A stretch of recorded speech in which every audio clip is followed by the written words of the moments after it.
It has been 9 weeks now since Vladimir Putin decided the best way to improve his international standing was to gently slide not into Ukraine's DMs, but into the entire eastern region. And since then, the whole world has been trying to figure out what to do. How do you respond to a madman who has nuclear weapons in his back pockets? And the world tried everything. Tried sanctions, tried cutting off Putin from international trade, tried blocking his PlayStation profile so he couldn't play Fortnite. And now, finally, some countries have taken it to the next level, with Germany sending tanks to Ukraine. Yeah, which the Russians have called a major escalation. And I'll be honest, I agree with Russia on that. It is an escalation. You know, whenever German tanks show up to anything, shit's about to escalate. German tanks never show up and people are like, all right, it's chilled now. Yeah, you know what it's like? It's like when a black woman takes off her earrings. There's no way things are cooling down from there. Whatever you did wrong, you about to pay. But Russia is also doing their own escalations by turning off some of Europe's heat. Overnight, a drastic move. Russia cutting all gas deliveries to Bulgaria and Poland, 2 NATO members. This comes after Putin's ultimatum last month, demanding that, quote, unfriendly nations pay for gas in Russian rubles. Poland's prime minister not backing down, saying we will be able to protect our economy, protect our households, and Poles against such a dramatic step by Russia. Bulgarian officials say they are working with state gas companies on alternative sources, while Poland says it has been working for years to reduce its reliance on Russian gas, and there wouldn't be a shortage of gas in Polish homes. Ooh, things are getting tense. Yeah, Russia says no more gas for Poland and Bulgaria. And in response, Poland and Bulgaria are like, screw you, we don't need your gas. We have our own. And then just to prove the point, Poland and Bulgaria posted selfies of themselves surrounded by gas. Yeah, classic breakup behavior. But this is the thing that's going to suck for Russia. Their main leverage is that their gas provides Europe's heat. But as the months get warmer, their negotiating power goes down. You know, it's the same way your gym teacher has all the power over you to make push-ups like what you're going to do during the school year, but let him meet you over the summer vacation, and all of a sudden it's like, you have no power here, Mr. Papadopoulos. Why don't you do push-ups, bitch? He's like, I'll see you in September, but I'm here now. So you know what? Good for Poland and Bulgaria, because most European countries are still buying Putin's gas. Yeah. Many of them say they can't help it, which you have to admit is a little weird. You know? It's like if the people of Gotham were obsessed with the Joker's taco truck. You know? It's just like, look, I mean, this guy is definitely a supervillain, but have you tried his Al Pastor? I mean, it is amazing. And here's the thing. So this is the thing. The underlying issue is a little more complicated than gas or no gas, right? What happens is Russia wants to be paid for its gas in rubles, right? The Russian currency. Because that way, European countries have to keep buying rubles, which keeps the currency alive. So I understand why Russia is so mad at getting paid in a currency that they don't want. You know? Like, have you ever gotten a gift from, like, your little nephew that's like a coupon for 1 free hug? Yeah, I don't want that shit. I want cold hard cash, Timmy. Hugs always free. Are you stupid? Anyway, let's move on. Timmy pisses me off, man. For years, flight attendants in America have complained about, well, 2 things. 1, idiots who press the call button when they meant to turn on the lights. And 2, the way they get paid. Well, now, finally, Delta Airlines is taking care of one of those issues. Flight attendants with Delta will soon be getting paid a little bit more money. The airline says it'll now start paying cabin crews during boarding. Up until now, flight attendants did not start getting paid until the passengers were seated and the plane's doors closed. That was the moment that their pay started. Delta says the change will start June 2nd as the company faces the possibility of its more than 20,000 flight attendants forming their own union. The change could increase some attendants' wages by several $1,000s every year. Yeah, believe it or not, flight attendants in America do not get paid during the boarding process, which is crazy. Just think about it. You're at work, doing work, but your boss is like, nah, this is your free time. What, I only pay you when the doors are closed? That's wild. It also sucks for flight attendants on Spirit Airlines, because they don't even have doors. What do? Do they work for free? How does that shit work? Because here's the thing, people, the boarding process is not easy. If anything, they should be getting paid extra for that part. You've got to deal with passengers who suddenly don't know how numbers work. Does 23 come before 24? And what number is J? And then on top of that, they have to deal with our bags that never fit. Yeah, and by the way, can I ask you, why do the bags never fit? No, honest question. Why do they never? It's called an overhead bag, right? But it doesn't fit into the overhead. Why do they call it that? They shouldn't be allowed to sell it to you and call it an overhead bag when it won't fit in the overhead. Because now I'm the idiot blocking the traffic, and then, like, everyone's looking at me. No one's getting paid, and I'm like, I swear, the store said it would fit in the overhead. There's none of them. They're like, you're an idiot. I'm not an idiot. It's the overhead bag, but there's no got in the overhead. That's what the FBI should be focusing on. That's the real crime. Don't sell me a bag that makes me look like an idiot. By the way, did you notice how Delta suddenly said it was going to change this rule only after they learned that flight attendants are trying to form a union? Yeah. Interesting timing. Yeah, it was like that Marjorie Taylor Greene moment. Oh, you mean that, a union? Yeah.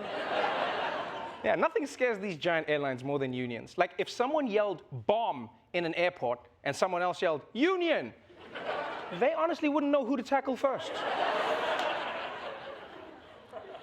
And I'm going to give these flight attendants a lot of credit, because let me tell you something, man.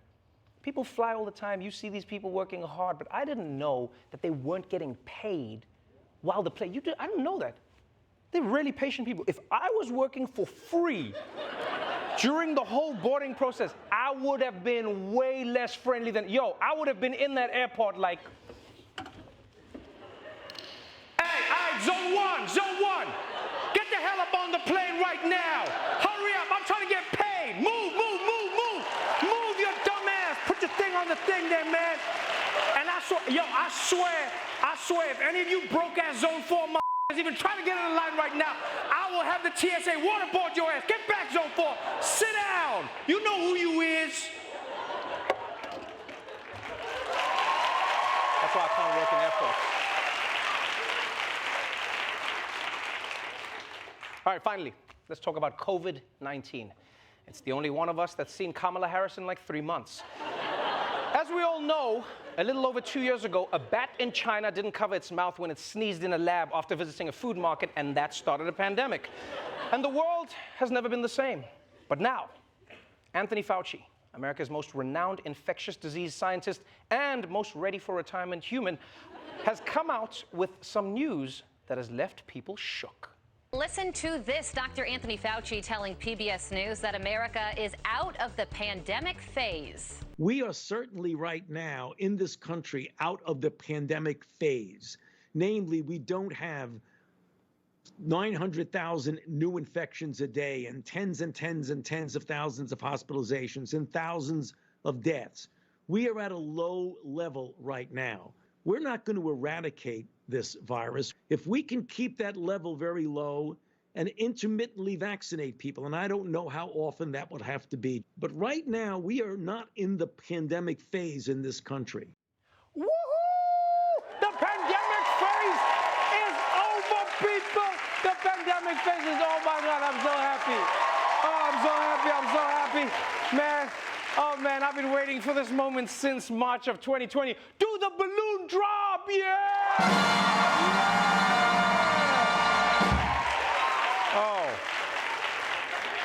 Oh, wait, these are, oh man. They were supposed to be like fully inflated, but we blew them up in April 2020. We thought it was only going to be a few weeks, but I guess things are tough. There's just like, are there still air inside these things? There's still air inside, yeah? Yeah, there, oh. What is that, COVID? Anyway.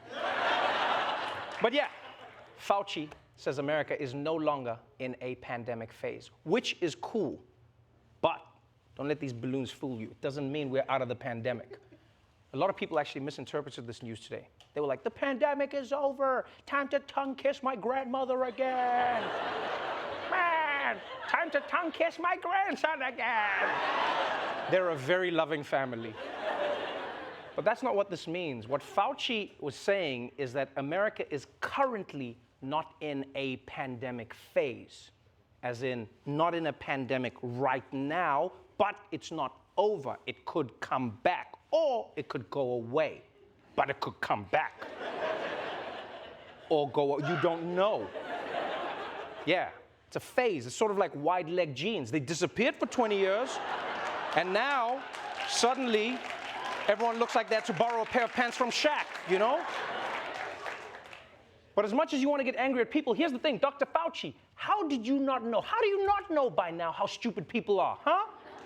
We're all stupid. You can't just say pandemic phase is over. Oh, when you say that, all we hear is party time.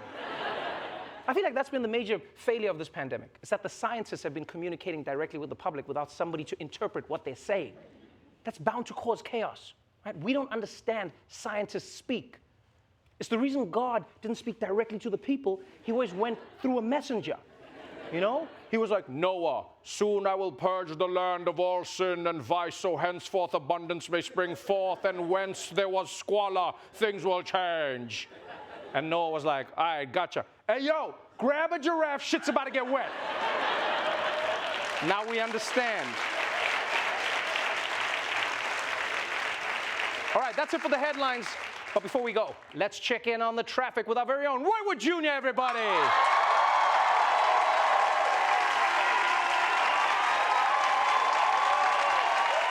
What's going on, Roy? Why am I here again? What do you mean? What do you mean? Why are you here for the Did this traffic? yesterday. I did the traffic yesterday. Why would I do it again? Well, because there's traffic every day.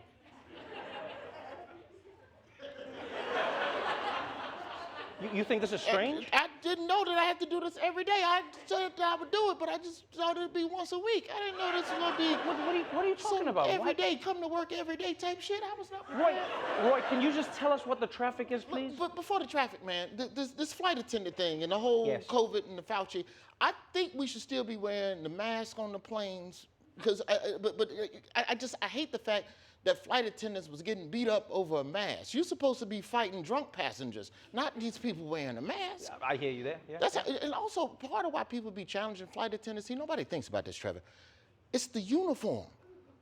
The uniform does not command authority. The flight attendant uniform, all of them wearing a vest and a stupid hat. You don't respect a vest. Name a job in a vest you respect. You got blackjack dealer, you got magician, you got crossing guard at a school, church usher, male stripper. These are all punchable people. These are all people you can punch in the face. Like, you cannot dress in a vest and expect people to respect you. The flight attendants, if they really want something, what they need to be fighting for is a new uniform. They need to put on some of that black leather, like them bouncers, them leather, and some of them shades, and get you an earpiece. Because like when you wear an earpiece, everybody know that you're talking to another person on the earpiece who can also come whoop your ass. It make you act right. You see that earpiece, like, oh, you got other ass whoopers on the other end of that earpiece. That's the thing, man. All right, so what's happening in the traffic? What's going on? Here's the thing about COVID, man. We'll get to that, man. Just relax. I'm happy that some of the restrictions are being, rolled back. I'm happy for that. Yeah. But it's a lot of stuff that they got that they still doing that they don't really have to do no more. Do you still need a QR code on the menu? Do you need a little square to figure, oh, I'm gonna scan the menu. Bring me some paper. I'm an American. Bring me a sticky piece of laminated ass paper so I can figure out what the hell I want to eat. This bothered you? Yes, because you get distracted. You don't focus when you scan your phone and you looking at the food, then Pornhub notifications are popping up and it's text messages. Wait. Can you go? Why do you get notifications from Pornhub? You gotta know when the new shit drop. You don't. I'm tired of the elbow bump. Let's get rid of that. Why is everybody, hey, what's going on with the elbow bump? I agree with you there. You don't think we need to get rid of some of that I agree with you there. I agree. The stickers, the 6 feet stickers in the grocery store. Do we still need that? Do you not know what 6 feet is? Do you hopscotching from sticker to sticker around the damn store? Just get rid of that too. Tell Fauci. I know you got his number. So let's. I'll tell Fauci if you tell me what the traffic is, please. Why do I have to do traffic?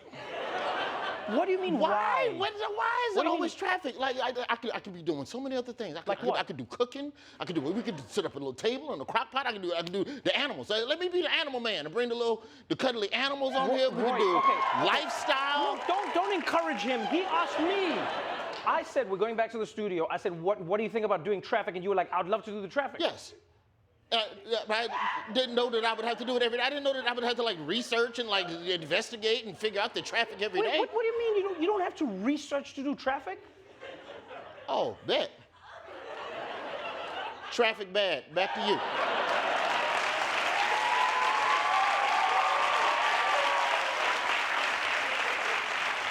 Thank you so much for that, Roy.